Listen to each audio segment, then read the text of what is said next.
శరీరాన్ని పూనదమ్మా, ఒక మానవ శరీరాన్ని. భక్తితో ఒక దేవత నాకు ఈ విధంగా నాకు కలలో కనబడింది, నాకు ఈ విధముగా చేయమని చెప్పింది అని అంటే నమ్ముతాము. కానీ శరీరాన్ని ఈ విధముగా నాకు ఎల్లమ్మ తల్లి, నల్లపోచమ్మ తల్లి, ముత్యాలమ్మ తల్లి, పెద్దమ్మ తల్లి, కనకాల కట్టమైసమ్మ తల్లి, మల్లన్న ఇలా వచ్చాడు అని చెప్తూ ఉన్నారు కదా, వాస్తవికంగా అది అవాస్తవం. అలాంటి విషయాలు మన దగ్గర లేవు. ఒక దేవత శరీరాన్ని పూనితే లోక కళ్యాణం గురించి మరి దేవతలు ఒక శరీరాన్ని వెన్నుకునేటప్పుడు నువ్వు ఎలా పుట్టావు, నీ వంశ చరిత్ర ఏంది, నీ వంశ ఆదిబీజం ఏంది, నువ్వు ఎక్కడి నుంచి వచ్చావు, నీ పుణ్యమైన జీవితానికి ఎన్ని పుణ్యమైన కార్యక్రమాలు చేశావు, నీ యొక్క కర్మలకి ఫలితాలను ఏమి ఇచ్చావు, నీ వల్ల చేయవలసిన గొప్ప కార్యక్రమాలు ఏమి ఉన్నాయని చెప్పడానికి శరీరం చాలా అవసరం పడుతుందని అంటే, అలా దేవత గుణాలకి చూడండి. యుక్త వయసులో ఆడపిల్లలు వచ్చేసి ఎల్లమ్మ తల్లి వస్తుందని అంటున్నారు, యుక్త వయసులో వచ్చేసి నాగదేవత వస్తుంది అంటున్నారు, యుక్త వయసులో వచ్చేసేసి నా మీద ఈమె వస్తుంది ఆమె వస్తుంది అన్నారు. నిన్నగాక మొన్న అక్కడ ఆంధ్ర ప్రాంతంలో ఒక వ్యక్తి, ఆ రోజు మనం షూట్లో ఉన్నప్పుడు ఏమన్నారంటే, అమ్మ శివుడే వస్తున్నాడంటే అమ్మ 3 రోజులు కండి వాడి ఈపు పగలకపోతే నన్ను అడగండి అని నేను చెప్పినా. 3వ రోజు ఊరోళ్ళంతా ఎగబడ్డారు కొట్టడానికి. శాసనం, ఇతిహాస, పురాణం, తాళపత్రం, తాళగ్రంథం అనేదమ్మా మహానీయులు మహారుషులు రాసింది ఇది. మీరంతా ఎవరమ్మా? ఒక ఎల్లమ్మ తల్లికి ఏం పని లేదా? ఏ శరీరం మీద పడితే ఆ శరీరంకి వస్తుందా? ఎక్కడ పడితే అక్కడ వస్తుందా? నియమం లేదా? నిబంధన లేదా? జమదాగ్ని, ఆమె భర్త జమదాగ్ని ఎవరు తెలుసా అమ్మ? ఋషి పరంపరలలో 7 మహర్షులలో 7వ వాడైన పరశురాముడు తెలుసా అమ్మ? ఎల్లమ్మ తల్లి కొడుకు. ఆయన పరశురాముడి చేతిలో గండ్రగొడ్డలి ఉంటుంది. ఆవేశానికి పోయి మన వాళ్ళు భక్తి భక్తి అని చెప్పేసి అశ్రద్ధ చేస్తున్నారు కదా, వీళ్ళిద్దరిని గుర్తు చేసుకోవాలి. జమదాగ్ని ఎవరు, పరశురాముడు ఎవడు అని చెప్పేసి వాళ్ళకి ఎంత బాధ అవుతుండొచ్చు. ఒక తల్లిని మనం అవహేళన చేస్తున్నాం కదమ్మా. ఇప్పుడు తెలంగాణలో చూసుకున్నా, ఆంధ్రాలో చూసుకున్నా, ఏ రాష్ట్రంలో చూసుకున్నా మాకు వీళ్ళు వస్తారు, మాకు వాళ్ళు వస్తారు అని చెప్తే ఎందుకు వస్తారు అసలు? నీకు మీద శరీరం మీద నువ్వు ఏం ఘనకార్యాలు చేసావని నీ మీదకి వస్తారు. నువ్వు ఏ చరిత్రలో ఏ శాసన పురాణాల గురించి నీకు తెలుసని వస్తారు. ఒక సాధువులకు రారు, ఒక అఘోరాలకు రారు, ఒక పురోహితులకు రారు, ఒక వేద పండితాలు చదివినవాడు 18 పురాణాలు చెప్పగలిగిన అనర్గళమైన భక్తులకు రారమ్మా దేవుళ్ళు.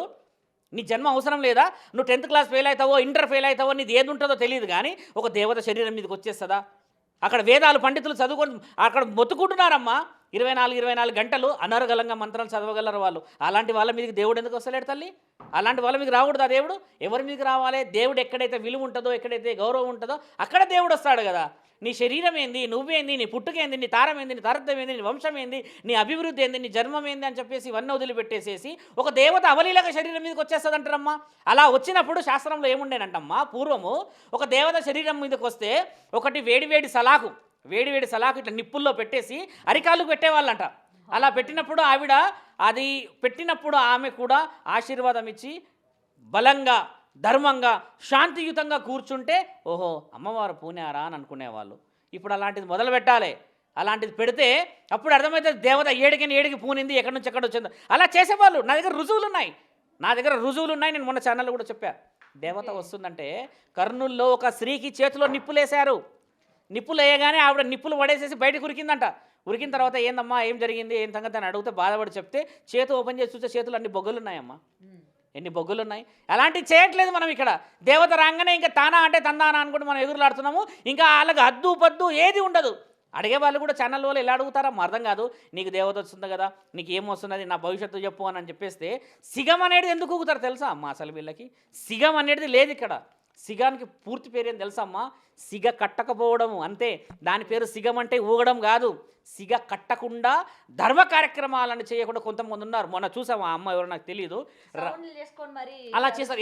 ఎందుకు చేస్తారు ఆ సౌండ్లు అమ్మ? అలా సౌండ్ చేస్తుంది ఏ దేవతన్నా? దయ్యాలు భూతాలు గజ్జల సౌండ్ చేస్తాయి. నేను చెప్పాను కదా, ప్రేతాత్మలు గజ్జల సౌండ్ చేస్తాయి. దేవత ఎప్పుడూ శబ్దం చేయదు. బాగా గమనించండి. గర్భగుడిలో దీపం కూడా ఇలా కదలకుండా సైలెంట్గా ఎందుకు ఉంటుంది తెలుసమ్మా? సూక్ష్మంలో మోక్షం ఉంటుంది. పరమాత్ముడు చాలా చాలా ధ్యానంలో ఉంటాడు కాబట్టి ఆయనని డిస్టర్బ్ చేయొద్దు అంటారు. ప్రత్యక్షమైన గుడి శ్రీకాళహస్తిలో ఉన్న వాయులింగం, అది కదులుతూ ఉంటుందంట. తండ్రి ఊపిరి పీల్చుకుంటాడు అంటాడు. అదమ్మా భక్తి. నువ్వు ఎల్లమ్మ తల్లి అని చెప్పేస్తే మరి ఎల్లమ్మ తల్లి వచ్చిన శరీరంతో ఏం పనులు, ఏ విధంగా ఎక్కడ పోతున్నావు? నీ ఆరోగ్యం దెబ్బతింటుంది, వంశం దెబ్బతింటుంది, ఇల్లు సంసారం దెబ్బతింటుంది. నీకు చేసుకునేవాడు నువ్వు ఇలాంటి పనులు చేస్తున్నావు అని ఎవడు చేసుకోడు. మళ్ళీ చేసుకున్న వాడి చేతిలో నువ్వు ఏదో తెలియని వీళ్ళకి బలి అవుతావు. ఎంతమంది దేవతలు వచ్చినారని చెప్పిన వాళ్ళు ఈరోజు బతుకులు ఎలా ఉన్నాయి తెలుసా అమ్మ? బ్రతుకు కోసం చేసుకునే జీవితాన్ని దేవత పేరు పెట్టకూడదమ్మా. అలా పెట్టేంత ధైర్యం చేయొచ్చా? ఎంత గొప్ప చరిత్ర అమ్మ మన భారతదేశం. నేను భక్తున్నే కదా అని చెప్పి 100 మంది అంటారు కదా, అలా నువ్వు 100 సార్లు చెప్పు భక్తుడు అని. కానీ దేవుడిని నేను చెప్పుకోవడం ఎందుకమ్మా విలువ తీసేది? బోనం ఎత్తుకొని ఎల్లమ్మ తల్లి అంటే మరి ఎల్లమ్మ తల్లి బోనం ఎత్తుకుంటే మరి ఎవరికి ఇవ్వాలమ్మా బోనం తీసుకెళ్ళి? ఎంతమంది బ్రాహ్మణులు ఈ రోజు తిండి లేక ఇబ్బంది పడుతున్నారు తెలుసా అమ్మ? ఒక్కరోజు కూడా అబద్ధం ఆడరు వాళ్ళు. ఒక్కరోజు కూడా నాకు దేవుడు వస్తాడని చెప్పరారు. గర్భగుడిలోనే కూర్చుంటారుగా. ఏ దేవుడు ఇమీడియట్గా రావచ్చుగా, పక్కనే ఉంటాడుగా. వాళ్ళకి ఎందుకు రాడు దేవుడు? ఒక పురోహితుడికి ఎందుకు రాడు దేవుడు? ఒక సాధువులకు ఎందుకు రాడు దేవుడు? ఎక్కడో పుట్టిన నీకు అంత అవలీలగా నా తల్లి ఎల్లమ్మ దొరికిందా? ఒక్కసారి నేను కోరుకునేది ఏంటంటే ఎల్లమ్మ తల్లి ప్రత్యక్షమైతే ఇక ఆవిడ 5 పడగలు ఇప్పి అందరిని వేసుకుపోవాలమ్మా. అడిగే వాళ్ళు కూడా, యాంకర్లు కూడా అడిగేది ఏంటంటమ్మా, అవగాహన లేని ప్రశ్నలు. అది ఎక్కడ నాట్యము, ఎక్కడ పాట, ఎక్కడ మాట, ఎక్కడ అది సిగం అనేది చాలా పవిత్రమైన తల్లి. భక్తితో చెయ్యి నువ్వు, అంతేకాని నేనే ఎల్లమ్మ అంటే ఎట్లమ్మా? భక్తితో ఊగు నువ్వు, కానీ నేనే ఎల్లమ్మ అంటే ఎట్లమ్మను? ఎల్లమ్మ తల్లికి అంతా అన్ని విధాలుగా ఎందుకు చెప్పుకొస్తున్నారు తెలుసా అమ్మ? ఎల్లమ్మ తల్లి తెలంగాణకు ఇలవెలుపు. మీకు తెలిసిందా? తెలంగాణ ముత్తైదు అంటారు ఆవిడని. ఆ తెలంగాణ ముత్తైదు అందరికీ పాము రూపంలో దర్శించేసరికి ఆమె భక్తితో వస్తుంది కదా, ఆవిడ నవలీలగా నెత్తి మీద వేసుకుంటున్నాం.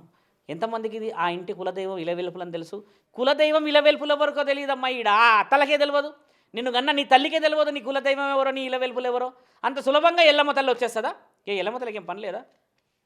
ఈసారి ఎల్లమ్మ తల్లి వచ్చేటప్పుడు పక్కనే జమదాగ్ని కూడా వచ్చేవాడు ఉంటే బహు ఉత్తమంగా ఉంటుందమ్మా ఆ సమావేశము. అప్పుడు అర్థమవుతుంది ఇక. ఎందుకంటే ఇక్కడ ఏం అనేవాడు లేడు కదా. వ్యూవర్స్ కావాలి, షోస్ కావాలి, డిస్కషన్ కావాలి. అలా చేయడం తప్పు. ధర్మాన్ని ఎప్పుడు కూడా ధర్మాన్ని కాపాడుకోవాలి. అధర్మం అనే విషయం వచ్చినప్పుడల్లా ధర్మాన్ని